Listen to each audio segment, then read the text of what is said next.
BJP नेतृत्व ने एक बार फिर साफ कर दिया है कि राजस्थान में वसुंधरा राजे कोई मायने नहीं रखती। बीजेपी आलाकमान लगातार वसुंधरा को नजरअंदाज कर रहा है। बीजेपी राजस्थान इकाई इस वक्त दो खेमों में बटी है और दोनों गुटों की ये आपसी खींचतान बीजेपी को भारी पड़ सकती है।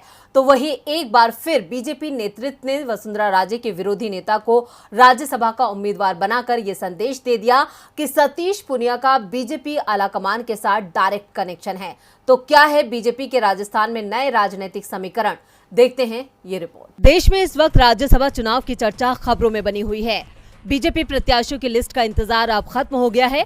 रविवार देर शाम बीजेपी ने राज्यसभा चुनाव के लिए अपने प्रत्याशियों की लिस्ट जारी कर दी है। राजस्थान से घनश्याम तिवाड़ी को मौका दिया गया है। वहीं मध्य प्रदेश की बात करें तो कविता पाटीदार को उम्मीदवार बनाया गया है।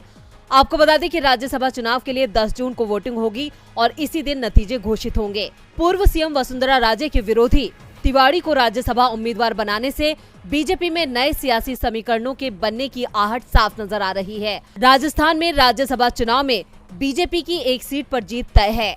बीजेपी ने फिलहाल एक ही उम्मीदवार उतारा है। बीजेपी 1-2 दिन में एक और प्रत्याशी के नाम का ऐलान कर सकती है। घनश्याम तिवाड़ी ने पिछले विधानसभा चुनाव में बीजेपी को छोड़कर अलग पार्टी बनाई थी, लेकिन जमानत जब्त हो गई थी। फिर कांग्रेस में शामिल हो गए थे, लेकिन जल्द ही बीजेपी में घर वापसी कर ली थी। अब बीजेपी ने उन्हें राज्यसभा प्रत्याशी बनाया है। घनश्याम तिवाड़ी को प्रदेश अध्यक्ष सतीश पूनिया का करीबी माना जाता है और शायद यही वजह है कि उन्हें राज्यसभा का उम्मीदवार बनाया गया है। लेकिन तिवाड़ी को राज्यसभा भेजने के फैसले पर अब तक राजे ने खामोशी ओढ़ रखी है, लेकिन ये तो साफ है कि राजे खामोश नहीं रहने वाली हैं। बीजेपी राजस्थान में नए समीकरण बना रही है। अब देखना होगा कि ये समीकरण बीजेपी को कितना मजबूत करते हैं या फिर बीजेपी को राजस्थान में धराशायी करते हैं। राजस्थान में राज्यसभा की 4 सीटों पर चुनाव होना है। संख्या बल के लिहाज से 2 सीट पर कांग्रेस और 1 पर बीजेपी की जीत तय है। चौथी सीट के लिए कांग्रेस बीजेपी में घमासान तय है। एक प्रत्याशी को जीत के लिए कम से कम 41 विधायकों के वोट की जरूरत होगी।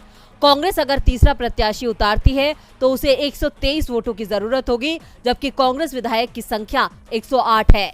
बाकी 13 निर्दलीय, 2 बीटीपी, 2 माकपा और 1 लोकदल के विधायक हैं। अगर बीजेपी दूसरा प्रत्याशी उतारती है तो उसे कुल 82 वोटों की जरूरत पड़ेगी। पार्टी के पास 71 विधायक हैं। इस लिहाज से बीजेपी को अपने दूसरे प्रत्याशी को जिताने के लिए 11 वोटों की जरूरत पड़ेगी।